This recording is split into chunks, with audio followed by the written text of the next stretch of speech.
Baik, selamat pagi semuanya. Selamat datang di acara seminar kesehatan Supahabu. Bapak Ibu, terima kasih sudah hadir dan saya ucapkan Assalamualaikum warahmatullahi wabarakatuh. Shalom, salam sejahtera buat kita semua.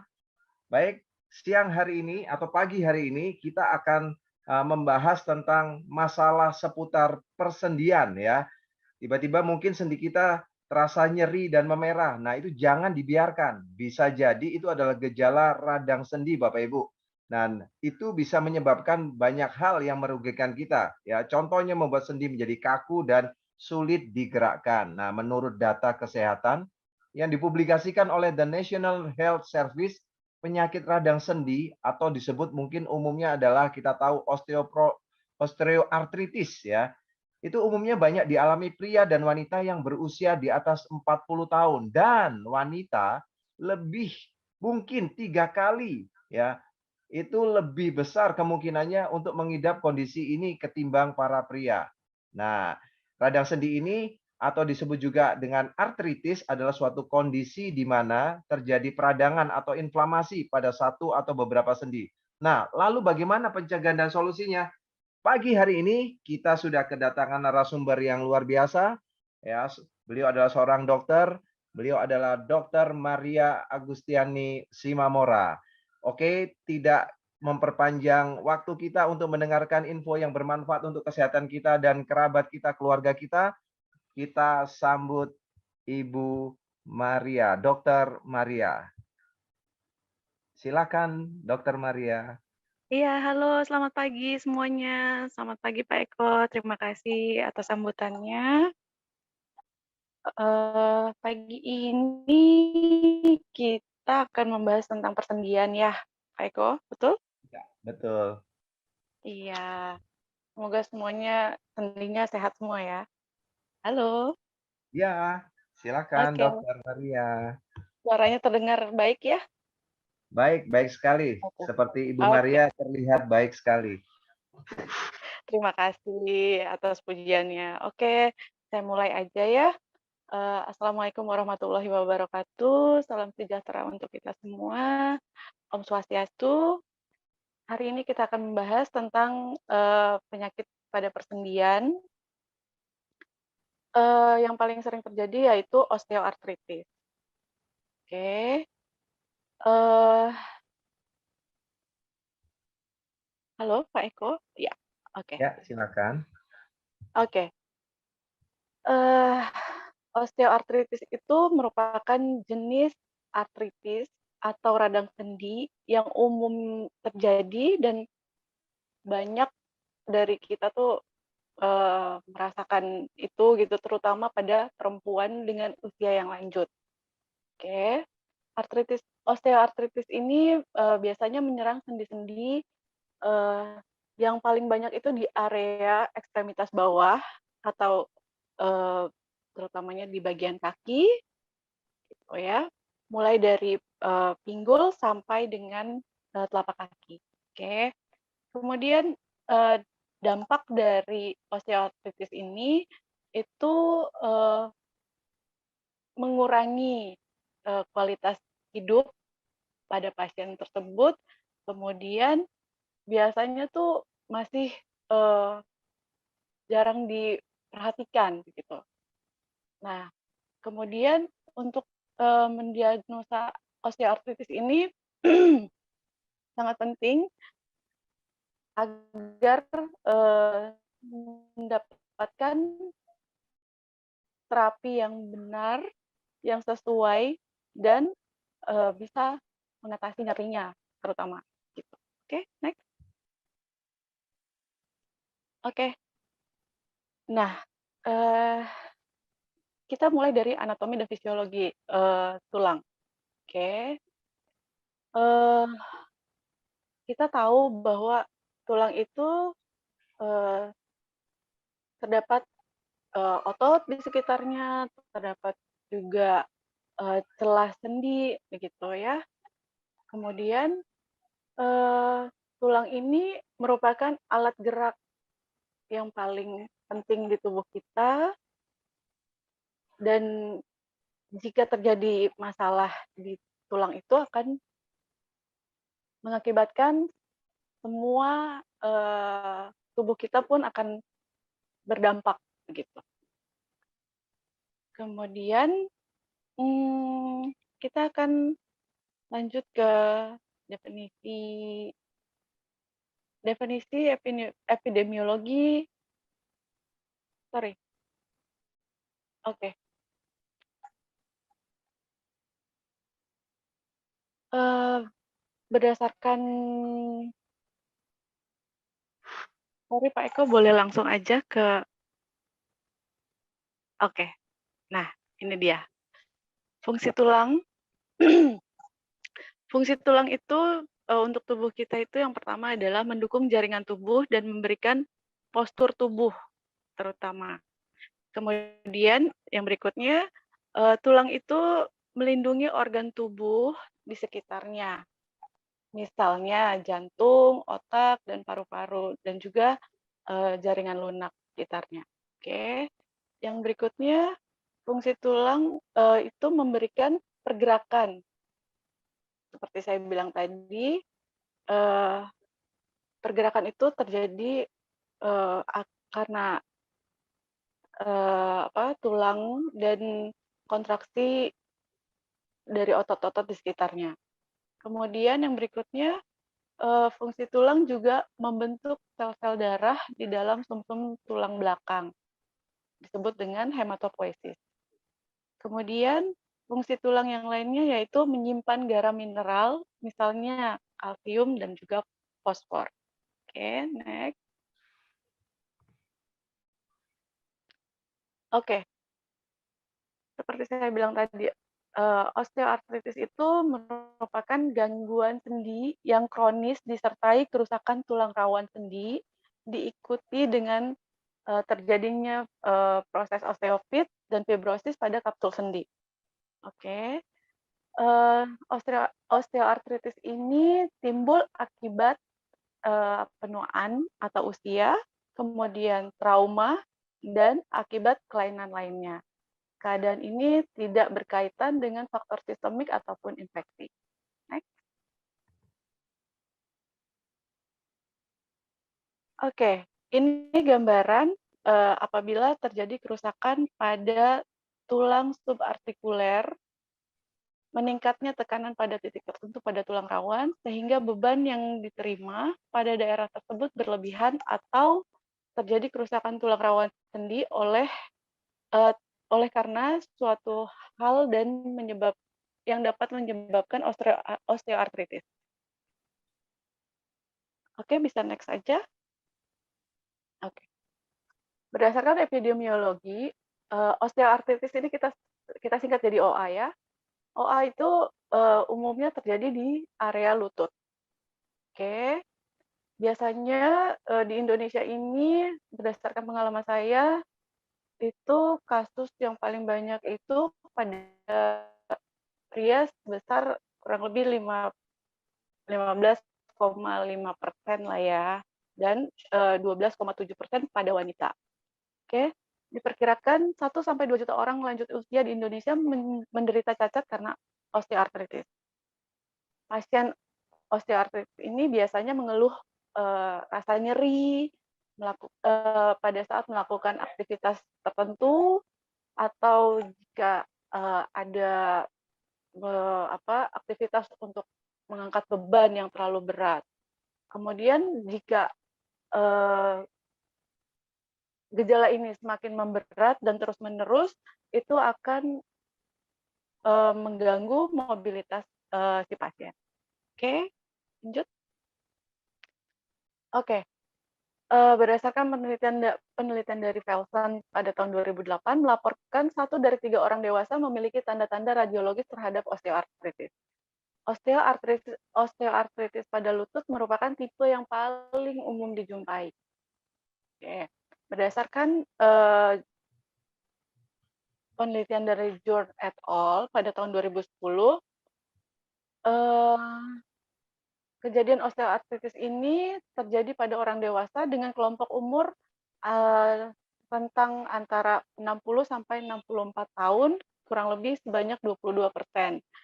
Kemudian pada pasien pria itu sebanyak 23% itu ditemukan osteoartritis di lutut kanan dan 16,3% di lutut kiri. Sedangkan pada wanita terdapat 24,2% di lutut kanan dan 24,7% di lutut kiri. Oke, next. Berdasarkan etiologi dan faktor risikonya, itu osteoartritis itu dipengaruhi oleh umur, jenis kelamin, suku bangsa, genetik, kegemukan, penyakit metabolik, cedera sendi akibat pekerjaan dan juga olahraga, dan juga kelainan pertumbuhan serta faktor lainnya yang bisa mempengaruhi. Oke. Patogenesis dan patologis. Untuk penyakit osteoartritis ini diawali dengan terjadinya penurunan kadar proteoglikan kolagen masih normal. Kemudian terjadi proses kondrosit, kemudian terjadi proses MMP, selanjutnya akan terjadi kerusakan pada matriks di tulang. Oke, kemudian rawan sendi akan menjadi rusak dan terbentuk celah sendi. Gitu. Kemudian perjalanan penyakit selanjutnya yaitu celah sendinya itu akan semakin dalam mendekati area subkondral. Setelah itu celah yang sudah mencapai area subkondral ini akan pecah dan area rawan sendinya itu menjadi tidak rata lagi. Kemudian serpihan sendi yang pecah tadi masuk ke area sinovial atau cairan sendi, kemudian aktivasi sinoviosit akan mengakibatkan inflamasi atau peradangan, kemudian terjadi kondropositnya itu akan mati. Setelah itu matriks tulangnya itu tidak terbentuk lagi. Oke. Kelainan yang bisa ditemukan pada pasien osteoartritis itu diantaranya terjadi pada tulang rawan sendi, kemudian di tulang yang terdampak tersebut, kemudian pada area membran sinovial, kemudian pada kapsul sendi, dan juga terjadi di badan lepas, kemudian terjadi efusi, dan yang terakhir yang cukup parah yaitu terbentuknya nodus Heberden dan Burkhardt. Oke. Nah, berdasarkan gejala klinis yang saya temukan pada pasien-pasien osteoartritis yaitu yang paling utama adalah nyeri. Nah, nyeri ini terjadinya biasanya pada malam hari. Nyeri ini juga akan semakin memberat atau semakin sakit itu bila melakukan gerakan tertentu, dan juga nyerinya ini biasanya terjadi pada sendi penopang tubuh, biasanya di area lutut. Oke. Next. Gejala klinis yang berikutnya yaitu terjadinya kekakuan, begitu ya. Kemudian terjadi gangguan pergerakan, bisa terjadi juga pembengkakan, kemudian terbentuk nodus Heberden dan Burkhardt, dan yang terakhir itu biasanya mengakibatkan deformitas atau kelainan bentuk. Oke. Ini gambaran radiologis pada pasien osteoartritis menurut Kellgren dan Lorenz. Oke, terdapat juga grade atau tingkatan dari osteoartritis itu. Di antaranya itu, grade 0, 1, 2, 3, dan yang paling berat itu di grade 4. Oke, next.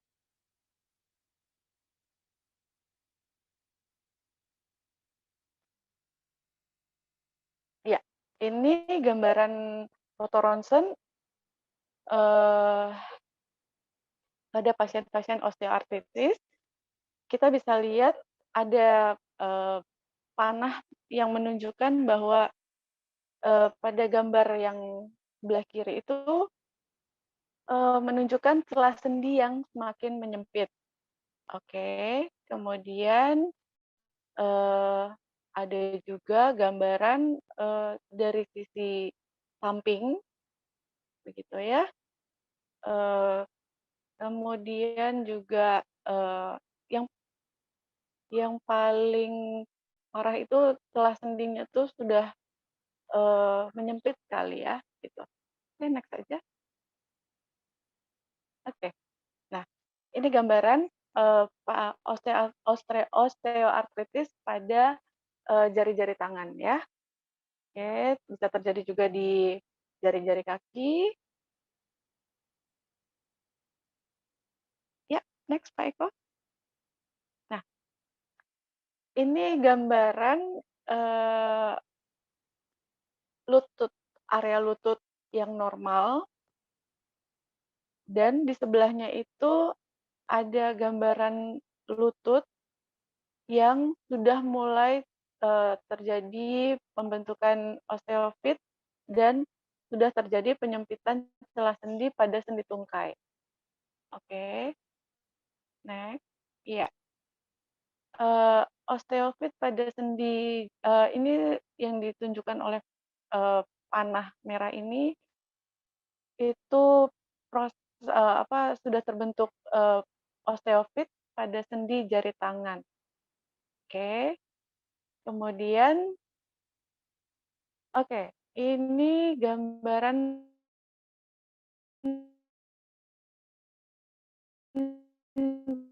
juga di area lutut dan MRI, oke, pada pasien osteoartritis dengan grade 3, gitu.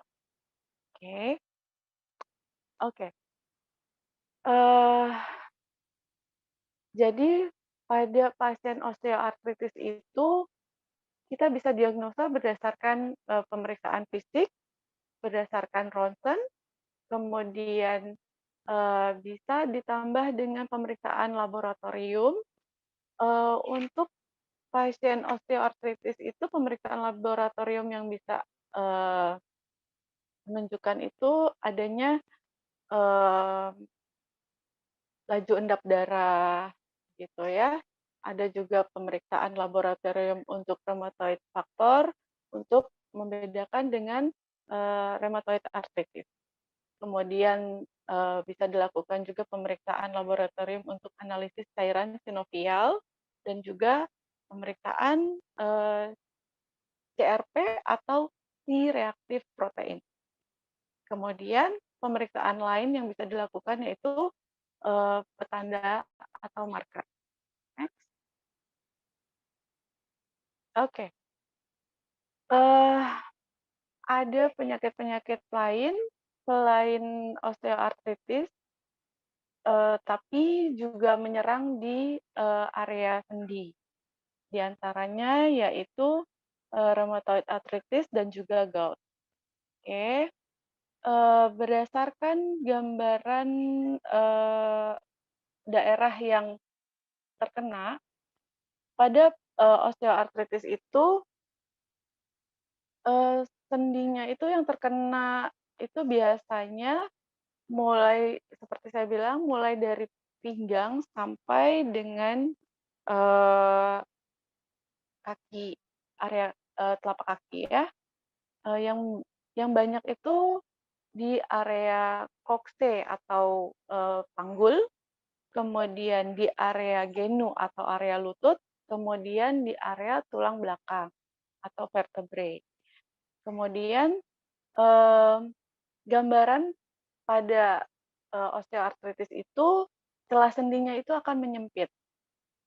Kemudian, pada osteoartritis itu tidak terjadi erosi, kemudian, kalau dari segi simetrisnya itu pada pasien osteoartritis itu tidak simetris, kemudian, eee, untuk, eee, gejala kista itu tidak, eee, sorry, untuk, kista itu bisa terjadi pada osteoartritis, kemudian untuk proses osteofit pada osteoartritis itu ada, pada, pinggiran sendinya, gitu ya. Kemudian, eee, pada penyakit rheumatoid arthritis, daerah yang terkena itu biasanya sendi-sendi yang kecil, gitu ya. Di sini biasanya tuh di pergelangan kaki, pergelangan siku, dan lain-lain. Kemudian celah sendinya juga sama, menyempit. Kemudian, eee, pada rheumatoid arthritis ini, biasanya, sekitar sendinya itu erosif atau dia terjadi kerusakan, kemudian, eee, area sendi yang terkena itu biasanya simetris dan bilateral, kemudian bisa terjadi, kista juga di area yang terkena, kemudian, eee, bedanya dengan osteoartritis, pada rheumatoid arthritis ini tidak terjadi, proses osteofit, begitu. Kemudian, penyakit lain yang juga mengenai sorry Pak Eko mundur sebentar. Oke. Kemudian kalau pada penyakit gout itu paling sering, pada MTP-1, kemudian celah sendinya itu masih baik, tapi bisa juga menyempit, kemudian, terjadi erosi pada pinggir tulang dengan garis, sklerotik, oke. Kemudian sendi yang terkena itu biasanya tidak simetris, kemudian tidak ada kista dan tidak ada proses osteofit. Oke, next. Oke, eee, penyakit yang berikutnya yang sering terjadi pada area sendi juga itu salah satunya rheumatoid arthritis. Oke, mmm, rheumatoid arthritis ini adalah penyakit yang bersifat progresif, kronis, sistematik, eee, inflammatory, systemic inflammatory yang mengenai synovial joint, oke. Biasanya rheumatoid arthritis ini lebih banyak terjadi pada, wanita dibandingkan pada pria. Perbandingannya itu sekitar 3:1, oke. Penandanya itu, eee, kita sebut dengan rheumatoid factor, kemudian, pada pemeriksaan lab itu, eee, juga, eee, pemeriksaannya yaitu seronegatif rheumatoid factor. Oke, next. Oke, ini perbedaan, gambaran kelainan pada tulang dengan, penyakit rheumatoid arthritis dan osteoartritis. Kita bisa lihat di sini, untuk yang osteoartritis itu, eee, tidak separah rheumatoid arthritis. Oke, next.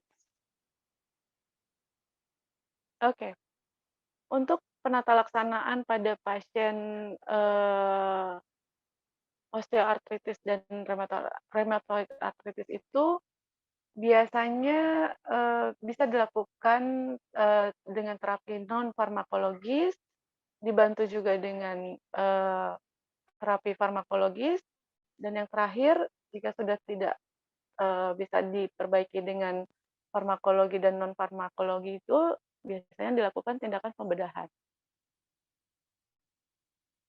Oke? Oke, eee, prognosis untuk penyakit, osteoartritis ini, kalau kita itu mengutamakan untuk mengatasi nyerinya dulu, kemudian jika penyakitnya itu justru, eee, semakin memberat, langkah terakhir yang kita ambil yaitu biasanya operasi, dan biasanya setelah dilakukan operasi itu pasien akan, menjadi lebih baik dari sebelum. Oke, kemudian kita lanjut, untuk, produk Supahabu Beta pada pasien osteoartritis. Oke. Oke, Supahabu Beta merupakan sediaan kapsul poliherbal, perpaduan ekstrak ikan gabus dan ekstrak teripang emas. Keduanya bersinergi memiliki, sumber protein yang sangat tinggi, sangat baik untuk membantu proses penyembuhan, mempercepat penyembuhan luka, menambah kadar protein albumin dalam tubuh. Poliherbal ini adalah gabungan beberapa zat aktif dari bahan alam dalam satu sediaan. Dikarenakan konstituen konstituen fitokimia aktif dari masing-masing tanaman tidak cukup untuk mencapai efek terapeutik yang diinginkan, maka dengan poliherbal menggabungkan beberapa zat aktif dari bahan alam dengan rasio tertentu akan memberikan efek terapi yang lebih baik. Oke, next. Ya, oke. Ini kandungan, sorry, eee, Supahabu Supahabu Beta ini dibuat dari, ikan gabus dan juga teripang emas. Ikan gabus ini merupakan, eee, merupakan sorry, kingdom-nya itu Animalia, kemudian filmnya itu Chordata, kemudian kelasnya itu Actino Actinopterygii, kemudian ordonya itu masuk ke dalam, Perciforme. Perciforme, oke. Familinya itu Canidae, kemudian genusnya itu Channa, spesiesnya itu Channa striata. Oke. Kalau untuk teripang emas itu filumnya itu Echinodermata, subfilumnya itu Electorozoa, kemudian infrafilumnya itu Echinozoa, kelasnya itu Holoturi Holoturi Holoturoides. Sorry ya, bacanya agak susah nih. Kemudian subkelasnya itu Aspidocirrhotida, kemudian ordonya itu As Aspidocirrhotida, familinya itu Psychopodida, kemudian genusnya itu Psychopus. Oke, next. Oke, pengertian albumin. Albumin itu berdasarkan dari berasal dari bahasa Latin, asal katanya itu albus yang artinya white, oke, adalah, istilah yang digunakan untuk merujuk ke segala jenis protein monomer yang larut dalam air atau, garam dan mengalami koagulasi ketika terpapar panas. Albumin terdiri dari rantai polipeptida tunggal dan 585 asam amino dengan bobot molekul sebesar 66,439. Disintesis oleh hati dan memiliki berbagai peran penting dalam tubuh manusia. Oke, next. Oke, fungsi albumin ini, yang pertama adalah mempertahankan tekanan osmotik plasma. Kemudian yang kedua, albumin itu dapat mengikat dan mengangkut beberapa zat dan hormon. Yang berikutnya, albumin itu berfungsi untuk menjaga keseimbangan asam basa, kemudian albumin juga berfungsi sebagai antioksidan dan antikoagulan, dan yang terakhir, fungsi albumin itu sebagai antiinflamasi atau anti radang. Oke.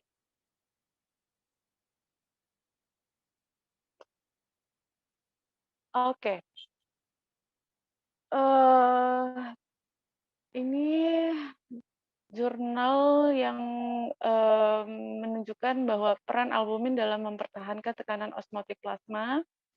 Albumin itu berkontribusi terhadap 75% tekanan onkotik plasma. Tekanan onkotik menjadi, tekanan osmotik sebagai muatan negatif yang mengelilingi molekul protein yang menarik natrium sehingga menahan air. Adanya albumin dalam darah mempertahankan volume cairan dan ruang vaskuler. Oke, next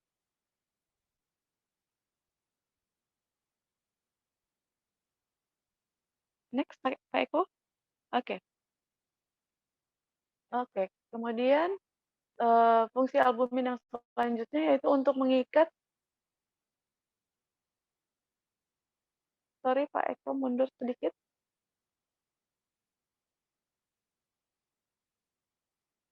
Oke. Fungsi albumin itu salah satunya untuk mengikat dan mengangkut beberapa zat dan hormon. Di antaranya serum albumin merupakan sistem penghantaran yang baik, salah satunya untuk pengobatan SARS-CoV-2 yang, sekarang ini ya. Oke, selanjutnya. Oke. Albumin juga, berperan untuk menjaga keseimbangan asam basa. Oke. Albumin itu memiliki komposisi dan kelimpahan yang unik. Oke, mau next aja. Oke, albumin berfungsi sebagai antioksidan. Selanjutnya, saya connect. Oke, albumin berfungsi sebagai antiinflamasi. Nah, di sini peran penting albumin, eee, yang berkaitan dengan osteoartritis ini, dia akan mengurangi peradangan, gitu. Oke, albumin pada tubuh, pada orang yang sehat dengan berat badan sekitar 70 kilogram akan menghasilkan, sampai dengan 14 gram albumin per harinya. Kemudian sintesis albumin itu terjadi di hati sekitar 200 miligram per kilogram berat badan per hari. Oke. Pada bayi, angka normal albuminnya itu sekitar 4,4 sampai 5,4 gram per desiliter. Kemudian pada wanita, itu angka normalnya adalah 3,5 sampai 5 gram per desiliter. Kemudian pada pria, albumin yang normal itu di angka 3,8 sampai 5,1 gram per desiliter. Kemudian pada lansia itu, angka albuminnya itu, harus lebih besar dari atau sama dengan 3,5 gram per desiliter. Kemudian pada anak-anak, angka yang normal itu adalah 4,0 sampai 5,8 gram per desiliter. Next. Oke, sumber albumin alami yang bisa, kita dapatkan itu pada, makanan, di antaranya telur, ikan, susu, kacang-kacangan, gitu. Eee, untuk ikan ini, ikan gabus itu kalau kita makan ikan gabus, eee, sam kita makan 1 ekor itu sama dengan kita mengkonsumsi 7 butir telur. Oke, ini boleh di-skip aja, Pak Eko. Oke. Nah, berikutnya, kita akan membahas tentang kolagen. Supahabu beta itu mengandung kolagen yang cukup tinggi. Kolagen ini berasal dari bahasa Yunani. Eee, Asal katanya yaitu dari pola, artinya gerak, kemudian gen, artinya memproduksi yang berada dalam matriks ekstraseluler dan jaringan ikat hewan. Kolagen ini merupakan salah satu protein paling melimpah diproduksi di tubuh manusia. Kolagen ini bertanggung jawab dalam, kekuatan jaringan tubuh dengan membuat jaring pendukung di sepanjang struktur seluler. Oke, next. Fungsi kolagen dalam tubuh yaitu untuk menghasilkan asam amino antara lain lisin, prolin, dan glisin secara khusus diperlukan untuk membentuk struktur jaringan penyokong dan untuk menjaga fungsi sel. Kemudian hidroksiprolin memberi kekuatan dan kekenyalan pada jaringan penyokong dan tulang. Kemudian glisin itu untuk melembabkan kulit. Kemudian alanin, prolin, dan asparagin menstabilkan struktur dan mengenyalkan kulit dan sebagai agen anti-aging atau penuaan. Kemudian arginin mengatur pola tidur yang seimbang. Oke. Nah, kolagen ini terdapat beberapa tipe. Uh, di sini kita lihat ada 5 tipe kolagen, yaitu kolagen tipe 1, kolagen tipe 2, kolagen tipe 3, kolagen tipe 4, dan kolagen tipe 5. Nah, untuk kasus yang kita bahas saat ini, yaitu osteoartritis, itu yang banyak membantu adalah kolagen tipe 1. Gitu ya. Karena kolagen tipe 1 dan tipe 2 ya, gitu. Karena di sini kolagen tipe 1, tipe 2 ini dia itu terdapat di kulit, tulang, tendon, ligamen, jaringan vaskular, dan komponen pada bagian tulang. Oke, kolagen tipe 2 itu terdapat pada mata dan tulang rawan. Kemudian kolagen tipe 3 itu biasanya sebagai penyusun utama retikuler serat, kemudian terdapat juga pada kulit, otot, dan pembuluh darah. Kolagen tipe 4 itu membentuk lapisan yang disekresi epitel, membran basal, dan lamina basal. Kemudian kolagen tipe 5 itu terdapat pada rambut, permukaan sel, dan plasenta.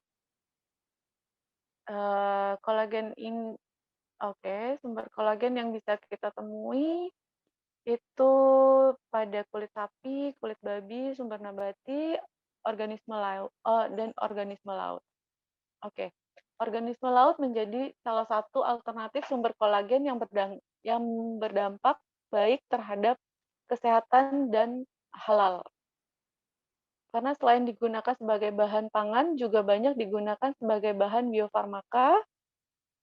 Kemudian komoditas perikanan yang saat ini mulai banyak dimanfaatkan adalah teripang.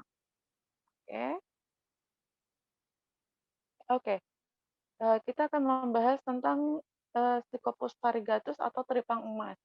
Oke, teripang merupakan invertebrata laut bertubuh lunak yang memiliki kulit kasar dan tubuh memanjang berisi gonad bercabang tunggal.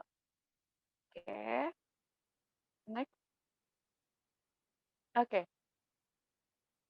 kandungan dalam cairan dan tubuh teripang itu mengandung protein lebih dari 44%, kemudian terdapat juga karbohidrat sebanyak 3-5%, kemudian terdapat juga lemak sebanyak 1,5%, dan terdapat juga kandungan air sebanyak 8,9%.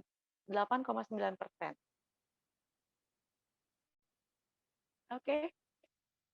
Substansi bioaktif yang berpengaruh pada kesehatan. Unsur bioaktif diantaranya memperbaiki sel-sel tubuh, meremajakan sel-sel tubuh, dan membantu mencegah tumor. Kemudian kolagen itu untuk proses penyembuhan luka yang cepat dan mengatasi masalah kulit.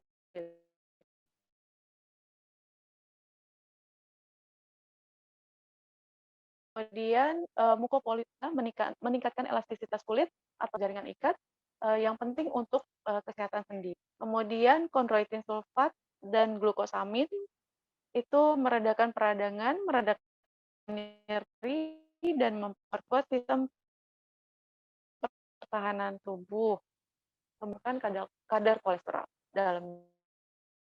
Oke.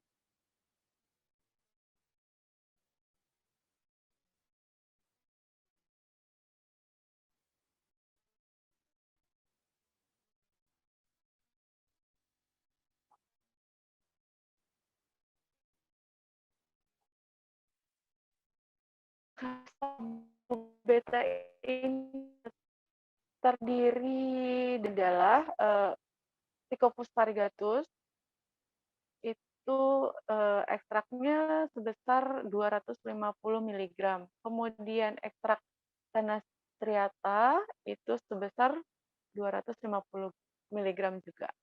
Oke. Kemudian dosis yang bisa kita konsumsi itu sebanyak 3 kali sehari 1 sampai 2 kapsul. Kemudian usia penyimpanan Supahabu beta ini selama 2 tahun. Kemasan Supahabu beta ini berbentuk kapsul dengan packaging box. Dalam satu box itu berisi 5 strip, kurang lebihnya 30 kapsul. Next. Manfaat Supahabu beta. Supahabu beta ini bermanfaat untuk proses penyembuhan luka. Kemudian Supahabu beta ini juga memperbaiki nutrisi untuk pertumbuhan tulang, kemudian meredakan nyeri sendi, kemudian Supahabu beta ini seperti saya bilang, itu dia bermanfaat untuk pasien dengan osteoartritis dan rheumatoid arthritis. Kemudian Supahabu beta ini juga menambah protein, meningkatkan kadar albumin dan kolagen. Kemudian yang terakhir, manfaat Supahabu beta itu bisa meningkatkan kekebalan tubuh. Next. Oke. Tripang sering dijadikan sebagai suplemen dalam bentuk kapsul atau tablet, di mana tripang ini kaya akan polisakarida kondroitin sulfat yang berfungsi untuk mengurangi nyeri pada radang sendi. Oke.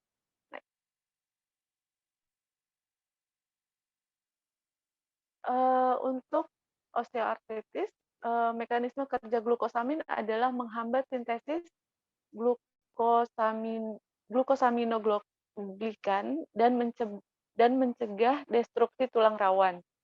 Glukosamin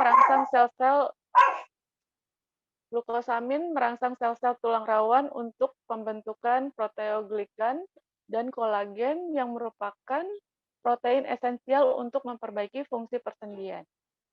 Kemudian glukosamin itu meningkatkan sintesis proteoglikan sehingga menghambat kerusakan tulang rawan yang disebabkan oleh osteoartritis dan membantu menjaga keseimbangan antara proses katabolik dan anabolik tulang rawan. Oke. Halo? Ya.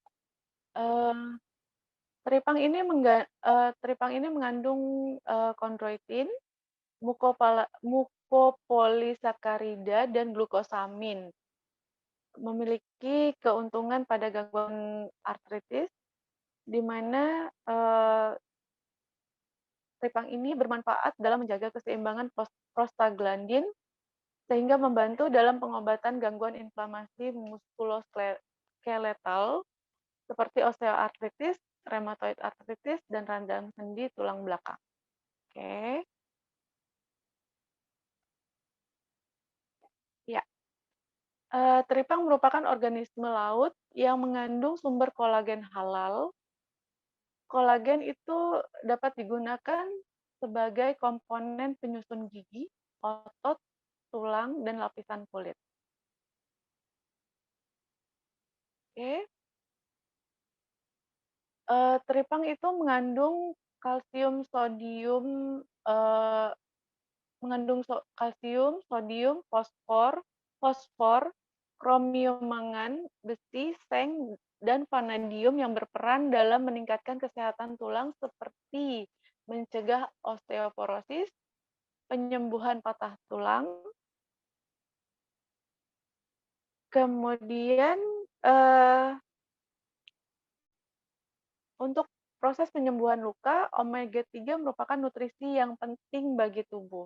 Jenis yang paling umum adalah EPA dan DHA yang memiliki peranan penting sebagai agen penyembuhan luka.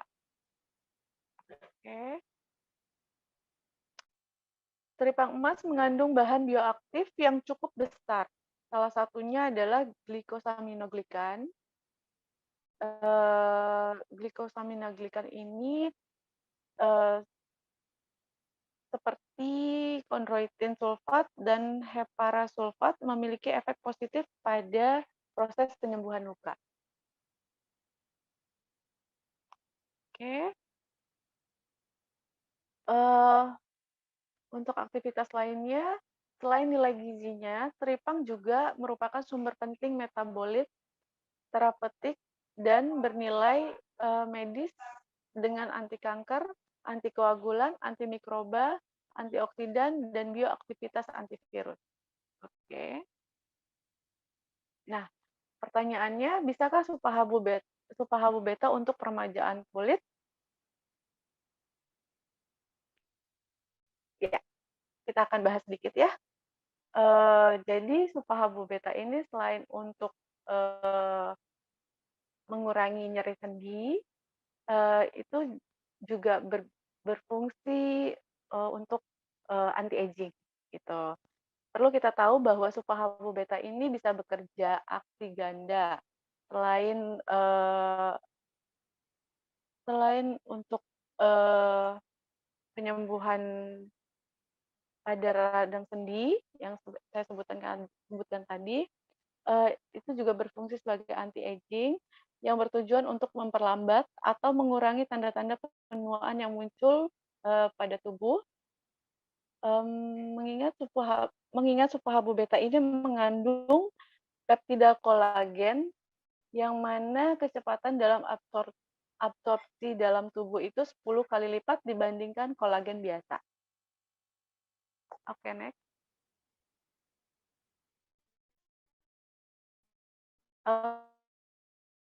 Oke. Ini kalau di area wajah itu mengurangi kerutan, begitu ya. Ini terlihat ya, kulit yang masih kencang dan juga kulit yang sudah timbul kerutan, itu karena kolagennya sudah menurun. Oke, next. Oke, ini dia. Kolagen itu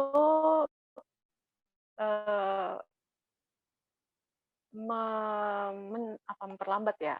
Jadi dia kalau kita konsumsi supahabu beta ini karena kandungan kolagennya tinggi, maka dia akan mengurangi tanda-tanda penuaan pada rambut, kulit wajah, tulang, kulit, sendi, kemudian syaraf mata, kemudian pada gusi, payudara, organ dalam yang lainnya, dan juga kuku. Gitu. Oke. Nah, dengan kolagen yang masih baik, itu kulit akan lebih elastis, kemudian menghalangi pertumbuhan jerawat, mengurangi pigmentasi, dan mengurangi tanda-tanda penuaan yang lainnya juga ya. Next.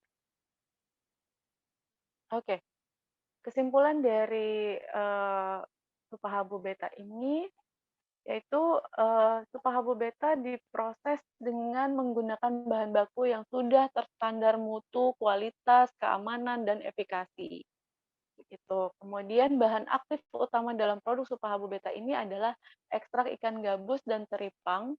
Dalam pemrosesan ekstrak tersebut, Nucleus Pharma menggunakan teknik low temperature dan low pressure extraction dengan menggunakan enzim, di mana teknik tersebut adalah paten proses yang dimiliki oleh Nucleus Pharma dan belum banyak digunakan oleh produsen lainnya.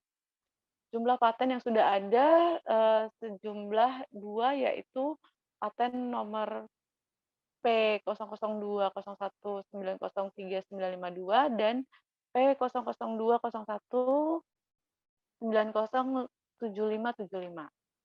Kemudian teknik ini, untuk membuat ukuran partikel ekstrak lebih kecil dan menjaga zat aktifnya itu tetap stabil.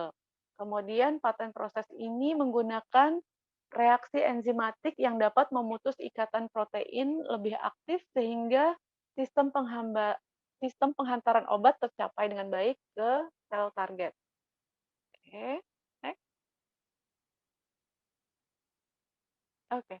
Kemudian, kombinasi ikan gabus dan teripang secara optimal distimulasi serta dilipat gandakan potensi dari protein yang dikandung dalam supahabu beta, sehingga dihasilkan produk yang diolah tenaga ahli profesional dengan teknologi modern dan canggih, menghasilkan produk yang berkualitas tinggi tanpa aroma amis.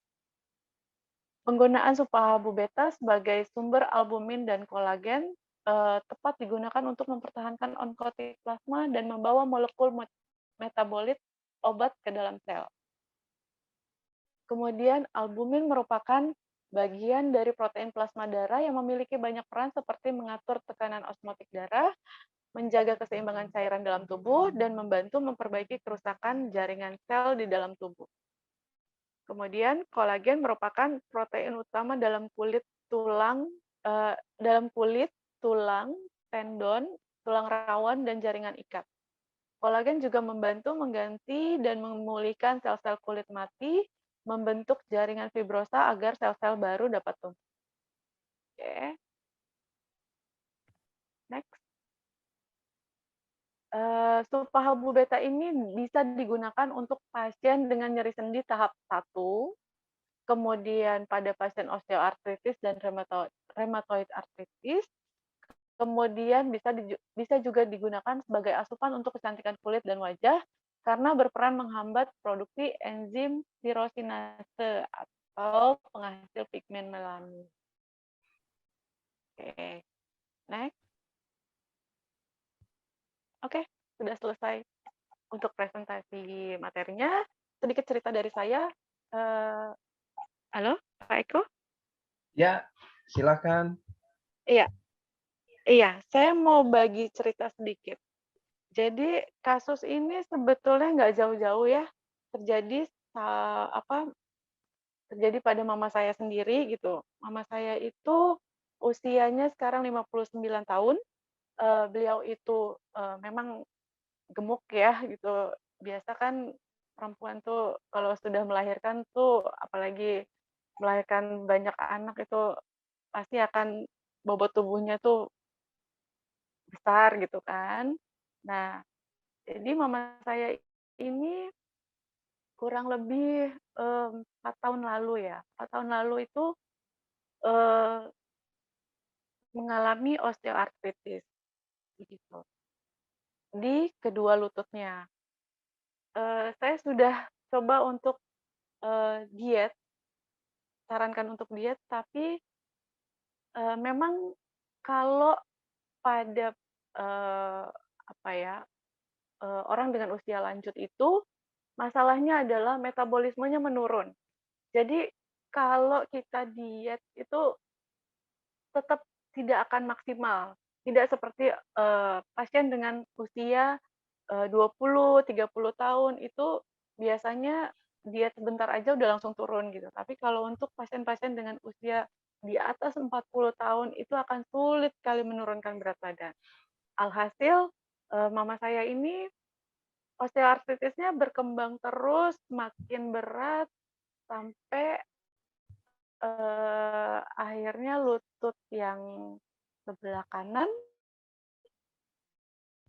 itu dioperasi, total knee reposition gitu. Jadi, lututnya itu sudah diganti dengan yang buatan gitu. Nah, kemudian, eee, setelah beberapa tahun, disarankan untuk operasi lutut yang satunya gitu, untuk lutut kirinya. Tapi mama saya ini takut gitu kan, gitu, masih takut, kemudian oke deh kita berusaha untuk, ngurangin sakitnya aja deh gitu. Setidaknya, nggak tersiksa lah gitu.